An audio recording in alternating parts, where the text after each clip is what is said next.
Bonjour à toutes et à tous, j'espère que vous allez bien. Je suis très heureuse de vous retrouver. Dans cet épisode, nous allons aborder le fait de savoir comment passer à l'action malgré le doute. Et ce sujet m'inspire parce que je doute tout le temps. Donc avant de commencer, je vous rappelle que si vous êtes bloqué dans une situation et que vous recherchez de nouvelles pistes et solutions, vous pouvez travailler avec moi. Je propose une offre de coaching individuel d'1 heure pour vous aider sur des problématiques business précises. Si vous avez aussi des objectifs ambitieux et que vous avez besoin de vous transformer, nous pouvons aussi travailler ensemble sur un accompagnement plus long. Et quelle que soit la formule d'accompagnement, contactez-moi pour en discuter. Mes coordonnées sont dans le résumé de l'épisode. Alors, dans l'épisode d'aujourd'hui, nous allons commencer déjà par poser les bases et se mettre d'accord sur de quoi parlons-nous quand on parle de doute. Généralement, quand vous doutez, ce n'est pas tout le temps. Déjà, on va se détendre, se poser et de se dire quand est-ce que vous doutez réellement. Parce que la plupart des fois, vous ne doutez pas. Vous avez une décision à prendre, vous devez faire quelque chose, vous faites les choses un peu... Alors, il y a une partie un peu automatique dans ce qu'on fait dans la journée, mais il y a des décisions qui sont faciles, qu'on prend, qu'on y va, il n'y a pas de doute, on est sûr de nous. Et donc, déjà, réfléchissez à la quantité de fois où vous ne doutez pas. Et on va se focaliser uniquement sur les quelques fois où vous êtes dans une période de doute qui dure un peu trop longtemps. Donc, ça, on va se dire, alors, quel moment je doute réellement ? Pourquoi doutons-nous, pensez-vous ? Généralement, c'est qu'il y a un enjeu fort. C'est-à-dire que si jamais l'enjeu, si vous essayez de le lier avec l'enjeu, déjà, vous allez voir qu'un enjeu faible, si le risque il est faible, vous n'allez pas trop douter, vous allez prendre votre décision et puis vous allez passer à la suite. Si l'enjeu est important, là, vous allez rentrer dans une spirale, littéralement, de doute. Donc déjà, ça donne un premier indice. Il y a quelque chose que vous devez aussi comprendre par rapport à justement sortir du doute. Et donc, c'est-à-dire qu'on prend en quelque part une décision pour sortir de cette situation. C'est que déjà, on va poser aussi les bases sur ça. Il n'y a pas de bonne ou de mauvaise décision. Ça n'existe pas. Et je vais vous expliquer pourquoi je dis ça. Tout simplement parce que vous ne saurez si la décision est bonne ou mauvaise, si seulement dans le futur.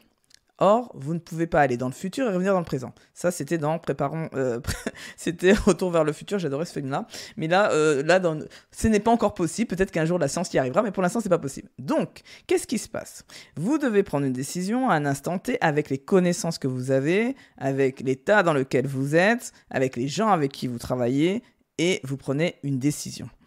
Les choses aujourd'hui vont tellement vite que vous devez prendre des micro-décisions en permanence. Vous devez aller relativement vite. Et donc, vous n'avez pas trop le temps de faire le pour, le contre et tout ça. Et donc, vous allez dire, des fois, vous allez dire, bon, je sens qu'il faut faire ça. Je n'ai pas trop le truc de tout réfléchir, mais je sens qu'il faut faire ça. Vous le faites. Et vous dites, ok, quelques temps après, quelques semaines, quelques mois après, vous regardez en arrière et vous dites « Ah, punaise, c'était une super décision. Heureusement que j'ai pris cette décision. » Ou vous dites « Punaise, pourquoi j'ai pris cette décision ?»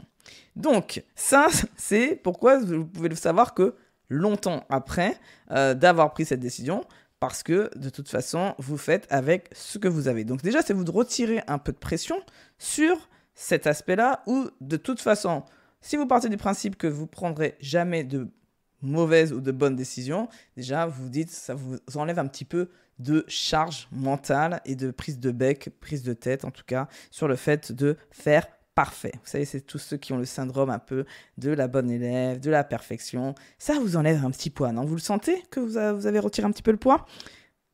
Donc ça, on a posé les bases sur déjà que on peut déjà allier les phases de doute intense a des enjeux forts et le fait aussi qu'on a tellement envie de bien faire que probablement on peut ne pas prendre de décision, le fait d'avoir peur de faire une bonne et mauvaise décision. Donc là, je vous ai un peu posé le truc. De toute façon, vous n'en savez rien. C'est que plus tard que vous saurez si c'est une bonne ou une mauvaise décision. Donc retirez-vous ça. Donc quand on regarde ça, on se dit, globalement, il y a 3 grosses situations, on va dire, qui vous mettent dans une situation où vous avez beaucoup de doutes. La première situation qui arrive la plupart du temps, c'est qu'on n'a pas tous les éléments et qu'on n'a pas forcément le temps de tous les rassembler. Et même si on avait le temps, malheureusement, ça serait difficile de tous les avoir. On est dans un monde d'incertitude, de changements permanents, compliqué aujourd'hui d'avoir tous les éléments pour prendre une décision. Donc, on est là en train de tergiverser, et on ne prend pas de décision, et donc on reste dans cette boucle de doute. La deuxième situation que vous pouvez rencontrer, c'est tout simplement quand vous avez le syndrome de l'imposteur, par exemple. Donc, on est là, on a une certaine forme de peur, en fait, parce qu'on se sent incompétent, on sent que c'est pas nous la bonne personne. Par exemple, on nous a proposé un contrat, mais on se dit, mais attends, mais moi, je suis pas capable de faire ça. Et donc, on est en train de douter. Et donc, on se dit, peut-être que je vais dire non parce qu'en fait, je me sens pas capable, etc. Et donc, ça peut être une des raisons pour lesquelles vous êtes dans le doute. Parce que, à la fois, vous avez envie de le faire parce que le projet vous intéresse. Et à la fois, vous dites, mais est-ce que je suis la bonne personne? Est-ce qu'on va pas voir que je suis incompétente si je dis oui? Donc ça, c'est un peu aussi toute cette phase-là qui peut vous mettre dans le doute. La troisième situation dans laquelle je vois, c'est qu'on a une petite voix là, derrière la tête là. Vous ne me voyez pas faire, c'est pour ça. Mais si vous me voyez, vous aurez rigolé. En tout cas, vous avez une petite voix derrière la tête qui vous dit « Attention, ne fais pas ça, non, c'est pas bon, c'est pas bien, c'est pas ce qu'il faut faire. » Et donc là, c'est cette petite voix qu'on va appeler l'intuition et qui va vous dire « Je le sens pas là, je pense que j'ai pas d'argument, quoi. J'ai pas de matière, je sais pas comment. » Donc vous allez retourner dans la première situation, vous allez essayer de chercher des éléments qui vous permettent de diminuer cette intuition ou de la renforcer pour faire votre choix. Je donne l'exemple qui arrive souvent effectivement dans les séances. Souvent, les clients peuvent arriver avec un doute. Bien évidemment, ils ont essayé déjà avant de venir me voir. Ils ne sont pas arrivés au tout début du doute. Ça fait un moment qu'ils sont là en train de tourner. Et malgré tous les éléments factuels, rationnels, les fichiers, l'analyse, etc., ils n'y arrivent toujours pas. Et donc, on travaille ensemble pour essayer de leur sortir du doute grâce à des questions. Donc déjà, on essaye de voir quel est le niveau en fait de l'enjeu. Est-ce que souvent c'est quand même des choix stratégiques sur l'entreprise, de l'organisation, du recrutement. Et là, en fonction de ce que c'est, on va aller creuser pour pouvoir savoir quels sont les leviers qui leur permettront de se mettre en action.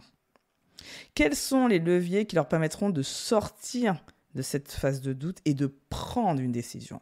Parce que pour sortir du doute, il n'y a pas 10 000 solutions, c'est de prendre une décision et d'accepter à ce moment-là qu'elle soit peut-être un peu bancale, pas tout à fait sûre, et d'oser en fait, en quelque part, prendre son courage à deux mains, d'oser prendre cette décision qui n'est pas confortable. Et c'est là la clé de tout ça.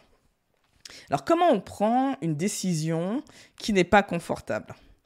On va s'appuyer non pas sur des analyses avec le cerveau de manière très analytique, mais plutôt sur ce qu'on ressent. Parce que figurez-vous que votre cerveau a énormément emmagasiné d'informations. Vous vous rappelez pas, il y en a beaucoup dans l'inconscient, vous n'êtes pas vraiment conscient de tout ça, de tout ce que vous avez dans votre tête, mais si votre cerveau cumule des informations par dizaines de millions en une semaine, et donc lui, il a vu plein de choses. Et donc, vous pouvez avoir un peu cette sensation de dire, je sens qu'il faut que je fasse ça, mais tous les éléments rationnels me disent de faire autrement. Et donc là, c'est comment je fais confiance à cette intuition, parce que je ne peux pas me permettre des fois de prendre 10 000 ans à tergiverser, en fait, et donc je dois essayer de résoudre le problème assez rapidement. Parce que vous savez bien que plus vous prenez de temps ne rien faire, de toute façon, ça crée de toute façon une situation bien pire que si vous faites quelque chose. Et donc, ce qui se passe, c'est l'idée de dire comment je fais pour faire confiance, en final, à mon intuition. Parce que plus vous allez faire confiance à votre intuition, et plus vous serez à même de sortir rapidement de ces phases de doute. Donc au début, vous allez le faire avec une aide qui va vous aider, vous accompagner à vous poser les bonnes questions. Et puis, au fur et à mesure, c'est ce qu'on appelle l'auto-coaching, on arrive à se poser les questions. Ok, pourquoi en fait, je suis en train de... Par exemple, je donne un exemple très concret. Vous savez, j'ai changé le nom du podcast une première fois. Et une deuxième fois, là, je me suis dit, je rechanger pour revenir au nom de départ. Plein de choses ont travaillé en moi. De me dire, oui, mais attends, est-ce que j'ai pas l'option de revenir en arrière? Et donc, en fait, vous voyez que ça se joue sur des émotions. Ça se joue sur un autre niveau logique. Ce n'est pas un niveau analytique, c'est plus, ah ouais, non, mais attends, est-ce que je veux pas perdre la face? Je change une deuxième fois le nom. Mais ouais, mais ce nom, il a tellement de sens pour moi. Il veut dire tellement de choses, oser être, par rapport à je suis manager et je le vis bien. Et puis en plus, de toute façon, mes clients ne sont que des dirigeants et des entrepreneurs. Pourquoi je me reste attaché à ça? Cette décision, elle devrait être faite en un clin d'œil. Je ne devais pas me prendre la tête pour juste changer le nom, puisque c'est rationnellement en plus logique. Néanmoins, ça m'a demandé de l'auto-coaching, de travailler en me posant des questions. Ok, pourquoi tu veux le faire? Pourquoi c'est important pour toi? Pourquoi tu as du mal à franchir le pas? Quelles sont tes peurs? Quel est le risque que tu penses que tu pourrais prendre si tu ne le fais pas? Quel est le risque si tu le fais? Et donc, toutes ces questions me permettent de sortir du doute tout doucement, de me rassurer en fait. Vous comprenez? Là, on est en train de se rassurer. Pour sortir du doute, la première étape est déjà de se rassurer. Soit on peut le faire soi-même, soit avec l'aide de quelqu'un. Et puis, après s'être rassuré, la deuxième étape, c'est de prendre son courage à deux mains et juste de le faire. Alors des fois, on se cripse, vous savez, on est là, on dit, allez, on y va, et on le fait, et en fait, après coup, on se dit, ah ouais, ok, tout ça pour ça. Des personnes qui doivent écrire pour la première fois un post sur LinkedIn. Ils doutent, ouais, est-ce que c'est LinkedIn? Est-ce que c'est pas Instagram? Est-ce que je devrais pas faire comme si... En fin de compte, ils le font. Il se passe rien. Je dois communiquer sur mes tarifs, les dire... Et là, on est en train de tergiverser. Est-ce que c'est bien? Est-ce que c'est pas bien? Est-ce que ça se fait? Mais en fait, est-ce que pour toi, c'est OK? Est-ce que toi, tu as envie de le faire? Est-ce que tu as envie de communiquer sur ça? C'est la seule question que tu dois te poser. Revenir toujours sur ses besoins, sur ce dont on a envie, ce qu'on a envie de donner, peu importe. Et donc là, vous voyez derrière ce que je suis en train de parler, il y a là, par exemple, sur cet exemple-là bien précis, on parle du regard des autres. On enlève ça. On ne se pose pas la question, on sort du doute. Donc, tout ça pour vous dire, en fait, pour juste finir sur ça, c'est que quand vous êtes dans une phase de doute, déjà, la première chose que je vous invite à faire, c'est d'être bienveillant vis-à-vis de vous-même. Parce que c'est normal de douter. Et que c'est plutôt sain de douter même, je dirais. Ça veut dire que vous vous remettez en question, vous n'êtes pas le sachant, vous n'êtes pas sûr de vous. Et sincèrement, je pense que les gens qui doutent sont même plus compétents que les gens qui ne doutent pas. Donc déjà, dites-vous que c'est une force. Et la deuxième chose, c'est pas tant le doute qui est le problème, c'est combien de temps je reste dans cette phase-là et comment j'en sors.